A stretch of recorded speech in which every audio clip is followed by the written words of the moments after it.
Hello YouTube, Redface here, and welcome to my first video of 2026. Hey! Oh man. Oh man, this is crazy. Why am I talking like that? Why am I talking like I don't know. I'm just hyped. You know, 2026, endless possibilities. Not just for the channel, for me personally. Yeah, that's what I was looking for. 2025, and I don't mean to get too much on a tangent right now. That this can be a video later, whether it be months or years. I don't even care. 2025 was quite possibly the worst year of my entire life. I know, I don't say that lightly. It was really, really bad. But as bad as 2025 was, and you know, maybe you're in the same boat, maybe you can confidently say that 2025 was also the worst for you, that just means that 2026, hopefully at least, can't be any worse. You know, we can only go up from here. You know, if you choose to look at things in an optimistic way, then hey, most of the time things will look at you and reflect that emotion, reflect that energy, you know. But we're not here to talk today. I mean, we are, kind of. By the way, you like my Fen hat?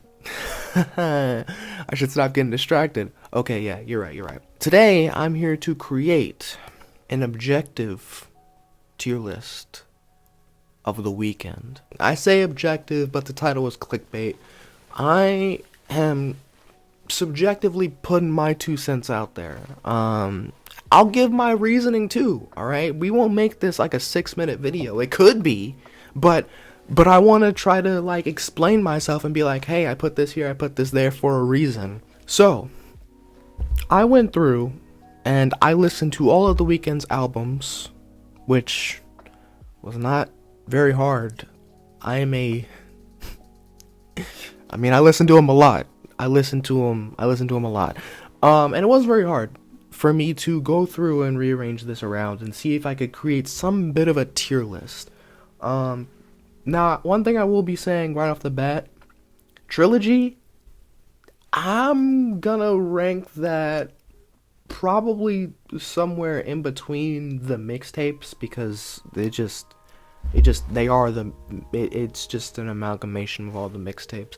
Anyway, starting it off, House of Balloons, A tier. Come on, like, I mean, I had a system that I was gonna like try to objectively rank these as. I already forgot what my system was. Let me pull this back up. It's on my phone. Okay, here it is. I finally got it. Opening track, closing track, the hit track. Now this one, these last two, you need to bear with me now as to how I'm judging these. Album cohesiveness, and then resonant impact. Now, when I say resonant impact, like album cohesiveness, that kind of, you know, just like, hey, does this work on its own? And then like how well do the tracks kind of like fit with each other? Which all of them kind of just scored a check mark on that. Resonant impact. When I say that, I don't just mean like, oh, is the album itself good? I also mean like, hey, how important is this in Abel's discography, A, and B, how much does this affect everybody? Does that make sense? It doesn't, but you're just gonna have to roll with me, alright? And I feel like House of Balloons, you know, opening track, not just of the mixtape, but also the entire discography. You don't know what's in store, but you know what you're here for.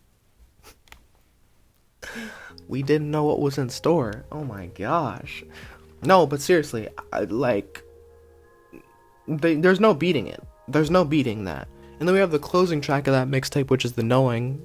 Really, really solid song. There's a certain, like, level to enjoyment that you're gonna have when you're in the right mood to match the energy of what you're listening to. Like, I couldn't really mess with Trilogy the first time I heard it, but then I don't know where I found myself.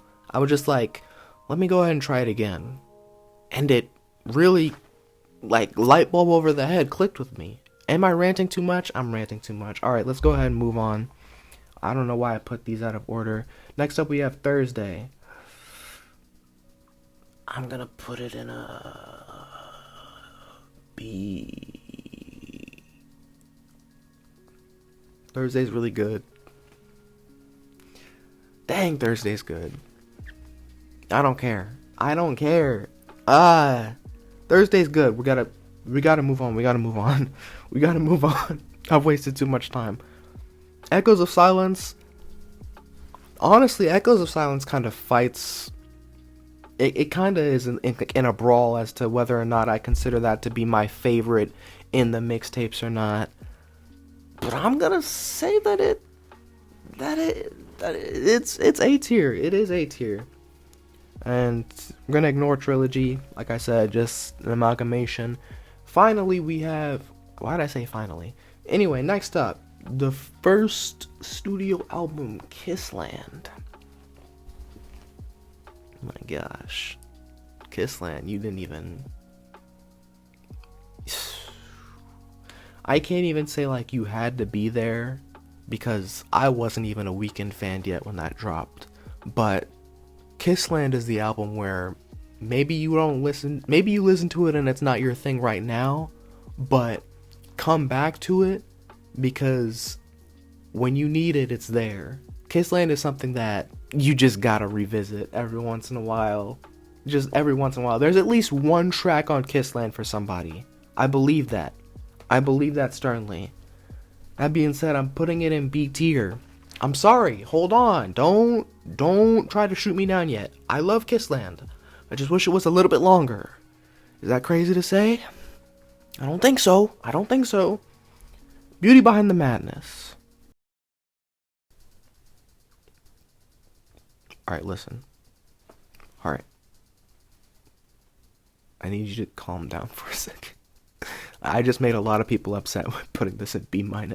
First of all, as you can see, these are the only tiers. The Weeknd, there's not a single album in his discography that's below an 8.5. Let's get that sorted out. Are we back on good footing? I hope so. I think that as good as Beauty Behind the Madness is, I think that, like, even though that put him on the radar, like put him in the mainstream, Beauty Behind the Madness, and I kind of feel the same way about Starboy. We're getting into some icy territory. I'm on thin ice right now, okay?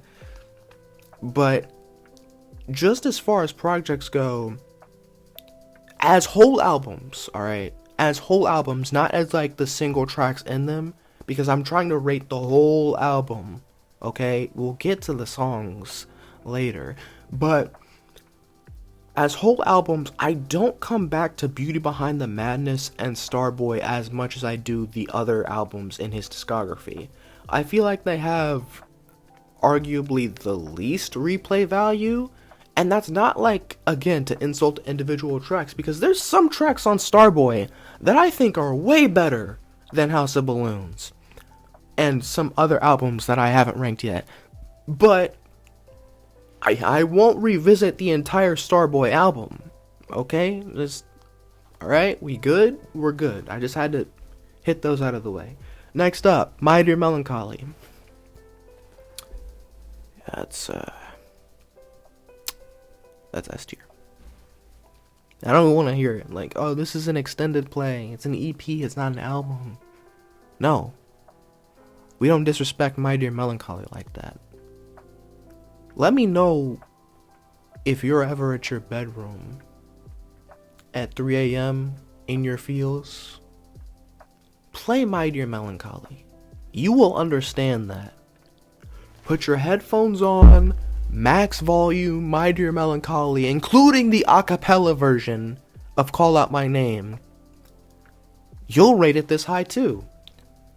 Next up, After Hours. I'm gonna skip you and come back to you. Dawn FM, B tier. As a matter of fact, I'm gonna put By Dear Melancholy down here. We'll say that you're high A or low S, but this is for my discussion that I had planned out in my head later. Anyway, Dawn FM. I really love Dawn FM. I think that the one thing that holds Dawn FM back is honestly its greatest strength, and that's weird to say.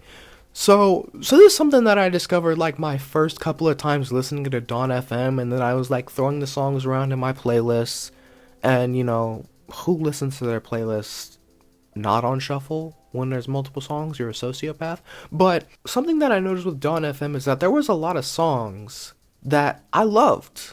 I loved them a lot. And Dawn FM as a whole is really, really good. Really solid. But the problem is the transitions don't work. Which is, if you're listening to the something tracks that kind of held it back for me at least. Because when you're listening to, again, when you're listening to Dawn FM, and it's like, oh, it's cool, it's a whole radio I'm listening to. It's a vibe. It really brings you in. It's so immersive of an experience. But the individual tracks, when they're leading up to that transition into something, and then it's like, oh, that song is not next. Oops. Well, alright, that kind of sucks then. Bye. I can't believe I just said my bye as soon as my camera died. Alright, anyway, regardless of that. It just doesn't work. Again, its greatest strength holds it back. That's kind of crazy. Now, moving on to the last two, ignoring this one. After Hours and Hurry Up Tomorrow. Alright, listen. It's not crazy to say this. It's not crazy to say this. Listen, it's not crazy to say this. I need you to hear me out. Alright? You really need to hear what I'm saying. And this isn't going to hit your ears the first time, like, well. So you really need to let me explain. After Hours is my favorite album, subjectively. Not just by The Weeknd, but in general. Hurry Up Tomorrow is The Weeknd's best album, objectively, I think. And I don't think it's crazy to say that. Now, I was talking about this with a friend a while ago when we were going over Weeknd albums.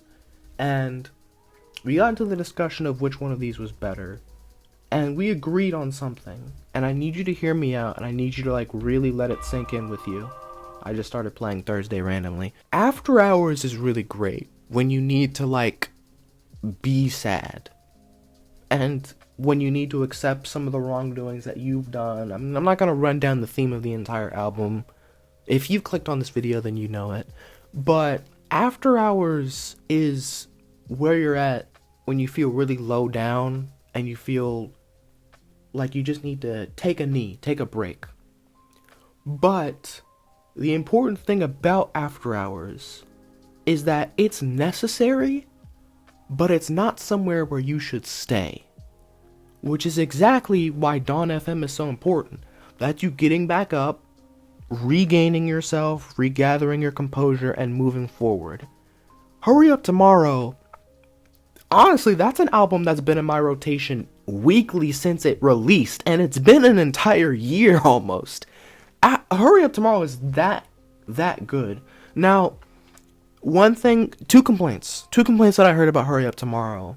When it released and people were getting their feel of it, people were like, oh my gosh, this album is, it's this, it's that, it's that. It's crazy. Two things that I heard about Hurry Up Tomorrow is, again, comparing it to Dawn FM and After Hours a little bit, people were saying, number one, dang, I wish there weren't so many features on this album, which, yeah, there are some features on Hurry Up Tomorrow, they're here and there. But I feel like even though After Hours, along with some other projects in the discography, but especially After Hours, proves that The Weeknd can really just solo his way through an album and win, when you go through and view each track with a feature in Hurry Up Tomorrow, not as a feature per se, but just as The Weeknd getting off another point with a different voice, you'll enjoy it way more. Because when I processed it that way, I was like, wow, that didn't even feel like a feature. That just felt like the whole narrative was just being told slightly differently. And it worked.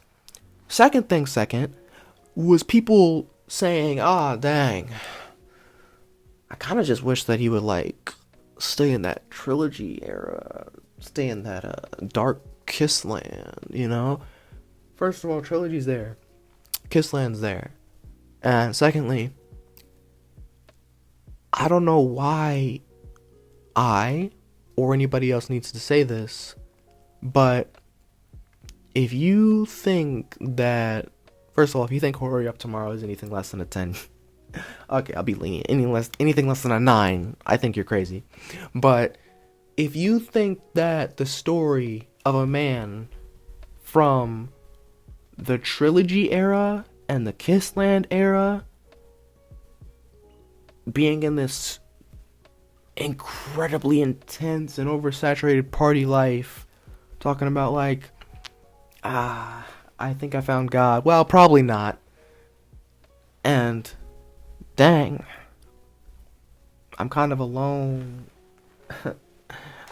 Angel, don't waste your time on me. I'm just gonna stick over here. I'm just gonna hurt you if you come in close. don't stay with me. To a guy talking about how much he needs heaven after life, turning around, like, it's not clicking with you. It's not clicking with you. If you think that that isn't a beautiful story, not just over the course of his entire discography, but also in the album itself, re-listen to the entire discography. There is no, oh, he switched up. There was a flip here. No, the change is gradual. It's across the entire thing. It's one story. He suffered from success. Well, he was suffering before success all through here. Then all of his wrongdoings accumulated right here. I hurt so many people, now I'm hurt here. Dang, I have to take accountability here. Let me reflect on all of my decisions here.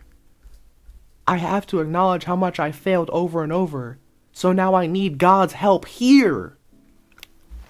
Why, like, listen, people who clicked on this video, they knew what they were getting into. If you haven't listened to The Weeknd, go listen to him and come back to this video. That's all I need to say. Quite fantastic if I do say so myself. But now we're going to go ahead and rank the songs because, you know, why not? So, I say we need to rank the songs, but in reality, I already did that. I mean, let's just be real here. If I didn't rank these songs on my own, we would be here all day. We're already here for most of the day. But let's not talk about that. Let's work our way from the bottom to the top. Now, I excluded all of these songs that are not album related just because I just figured it'd go by a little bit faster. Starting off with, and sorry, I know I'm just starting with the, and then I'm just interrupting myself every time. But I decided to rank the songs individually just because, like, that kind of shows, like, what I meant when I said earlier when it comes to some songs from certain albums being higher than songs on other albums, even though I rank the albums differently. Anyway, let's get into it now. So, starting with the C- tier, because again, The Weeknd doesn't miss. I have Same Old Song by Juicy J and Sao Paulo.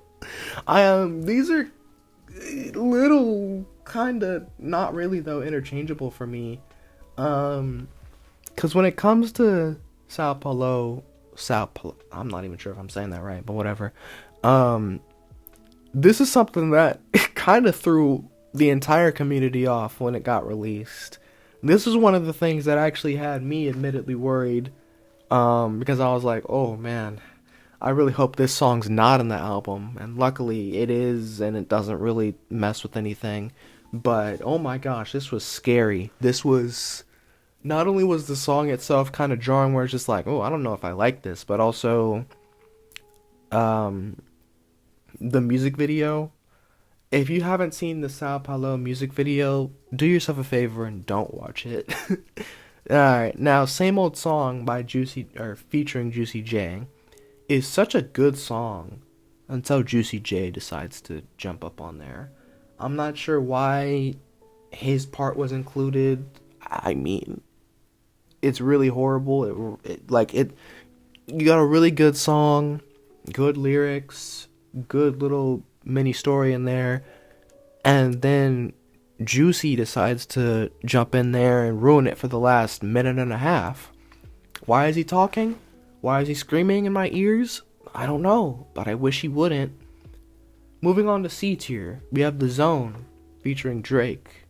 You know why this is here? Because Drake is in it. Lucky I didn't put it in C-. I'm just kidding. Realistically, this is B tier, but we'll come back to that later. Losers, along with Dark Times. By far the weakest tracks in Beauty Behind the Madness. And I don't even think that this is like really a hot take. I think that this is like the general opinion. Most people just don't like these songs too much. Sometimes I'll go back through, and even when I'm listening to Beauty Behind the Madness, I'll kind of be like, damn, I kind of don't feel like listening to this. These aren't bad songs. They're just kind of skippable a little bit. Kind of, yeah, 100%. The Party and the After Party. Fire. That's all I need to say. Fire, but it's not A tier. All these songs, we're building up to something, not A tier though.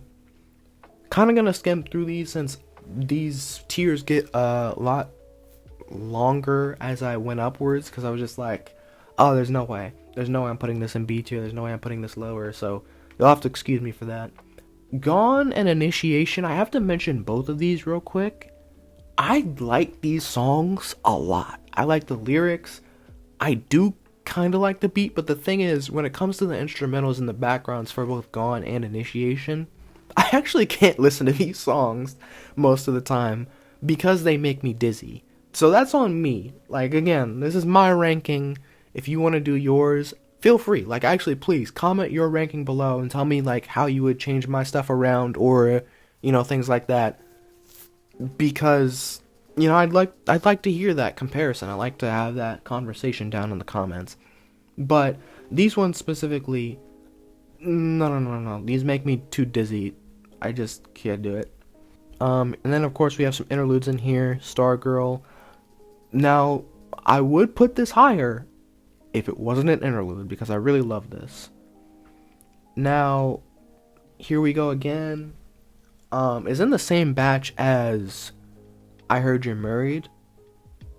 I like the songs, but they're the weakest length of Dawn FM just because I don't like the features.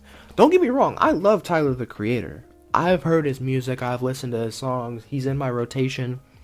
I just don't think he really popped off on his feature here.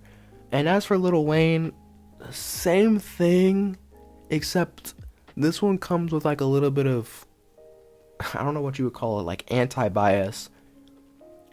I just don't like Lil Wayne's voice.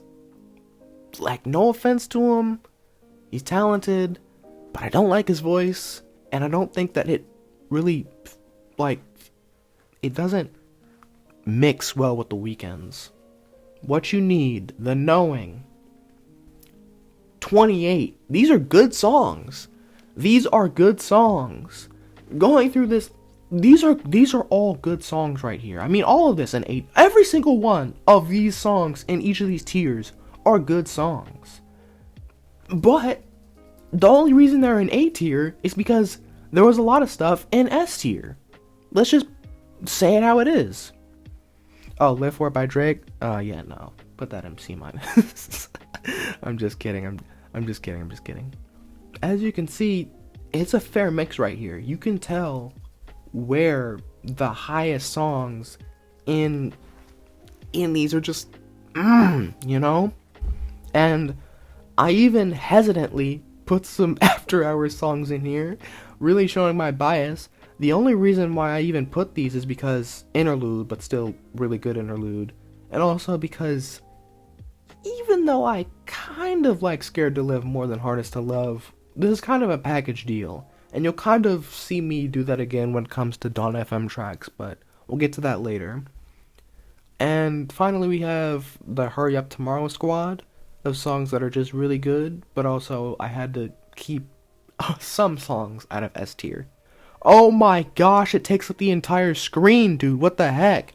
This is my S tier. There's no way we can go through all of these, but just know that this is the cream of the crop. This is the meat and potatoes, and honestly, the fact that almost all of My Dear Melancholy came out into the S tier shows my bias 100%. I mean, shoot, almost the entirety of After Hours also showed up in the S tier. So, hey, look, what are you really gonna do when you're just ranking gold next to gold? Nothing except sit in awe of all of it. Okay, so let me explain S plus for a second. I had to be careful because even though I wanted to just be like, okay, cool, here's the thing, here's the songs, C, B, A, S tier, I wanted to do something a bit different. And I also kind of want to hear your thoughts about this in the comments. Let me know if you agree or disagree. But S plus, I wanted to say specifically what I believe to be the best, probably kind of the best singles in each album from The Weeknd's discography. So, House of Balloons, I don't think that's a hot take. I don't think it's crazy to say that this is the best. And I tried to rank these as objectively as possible, believe me, because House of Balloons is not my favorite from House of Balloons. My favorite's actually Coming Down. Lonely Star, Montreal. Now listen, Valerie. Now, I tried to keep Trilogy just as Trilogy, but I realized that they had the bonus tracks here, which was perfect, so I wanted to give those my thoughts. I think that Valerie is the best out of the three. I am biased because it's my favorite, but I don't even care. I don't. 28's good. Till Dawn is good. I think Valerie's the best.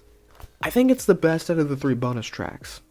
I didn't do the bonus tracks with After Hours, but I feel like that's just because they fit so well. And After Hours is still the best from After Hours, even when you put the bonus tracks with them. I'm getting ahead of myself. Can't Feel My Face. I was kind of I needed to I needed to reflect, dude. I needed to really sit down for like 20 minutes and stare at the wall, because I had to choose between Can't Feel My Face and The Hills, and I couldn't decide which one I thought was like better between the two. And Beauty Behind the Madness is a mixed bag, and a lot of people throw out their opinions, because maybe it's The Hills for some people, maybe for other people it's actually Angel or Often or In the Night. All good songs, all good choices. That's what I chose. Starboy had to be Starboy. There's no way it wasn't going to be Starboy. I'm sure some people would try to argue that it's I Feel It Coming or even Die For You because of its resurgence back in 2021 or whatever year. Nah, it's Starboy. I mean, to this day, the song is so iconic that you could play the first 3 seconds and people will know what song it is. They'll know. Call Out My Name. I already said it, and I'm gonna say it again. You haven't experienced My Dear Melancholy properly until you've listened to it at 3 a.m. in your feelings. Listen to My Dear Melancholy with the acapella version. Alright, now here we go. After Hours. Now, I kind of went back and forth, and I'm sure I'm not the only one who also goes back and forth, but to be honest, After Hours, oh my gosh, it's so good, but also Faith is sitting right there too, so it's like, is Faith good? Is After Hours good? Yes. Which one is better? Depends on the day of the week. They're just every song in After Hours, bro. Every song in After Hours. If somebody listens to this album and tells me that it's garbage, I'm not even sure if I'm gonna be able to be like, I know it's rage bait, but why is it so? No, I'd probably just have to punch them. I would, cause like, you're not about to just stand there and lie in my face. Like, no, this is a good album. This is a great album. Same with Hurry Up Tomorrow. This is a phenomenal album. The Weeknd's run needs to be studied. Okay? Now, if I was caught on another day, would I have faith here instead of After Hours? Quite possibly. Was I caught on that day? No, I wasn't. Finally, we have Is There Someone Else? Now, again, bias is showing a little bit. I try to be as subjective as possible, but I can't help it. The second that I heard the first couple of seconds of Is There Somebody Else when he was doing the rollout for Dawn FM, it was like love at first sight. I knew that this song was going to be my favorite, and through, I stuck with it. I had to. It didn't change even for a second. I knew what I was getting myself into, and I stuck with it, hands down. I won't be hearing any other questions or any opposition. Is There Somebody Else? Best song in Dawn FM. Now you're probably wondering, why is Hurry Up Tomorrow missing? Well, that's because there has to be one objectively best song, and of course it is Hurry Up Tomorrow. Now, I don't want to hear any ifs, ands, or buts about it. Hurry Up Tomorrow? Like, the only song that I will even consider hearing somebody out on, if they're like, this is the best song in Hurry Up Tomorrow, these are the best songs in Hurry Up Tomorrow, I will only consider hearing you out if your opinion is Without a Warning or Red Terror. Those are the only songs that are in the discussion. Those are the only songs in the boxing ring. But the reason why I said Hurry Up Tomorrow, just because it's that feeling. It's that feeling. You can't beat it. I mean, that's what music is. That's what art is. You just can't beat whatever emotion that it's trying to invoke in somebody. And Hurry Up Tomorrow, my gosh, it's so good. Like, I can just look at the album cover and I can hear it. Same thing with almost all of these. All of these, actually. They're just too good. They are. I won't talk about this anymore. What I've said is law. Law with some, like, room for discussion in there, but still, it's law. So, hopefully you all enjoyed the video. If you did, make sure you slam your face in the subscribe button until it is red. Your face, not the subscribe button that's supposed to turn gray. And make sure you also like and share the video because that helps a lot too. And until next time, Redface out. Goodbye, guys. I should be like you, Mel.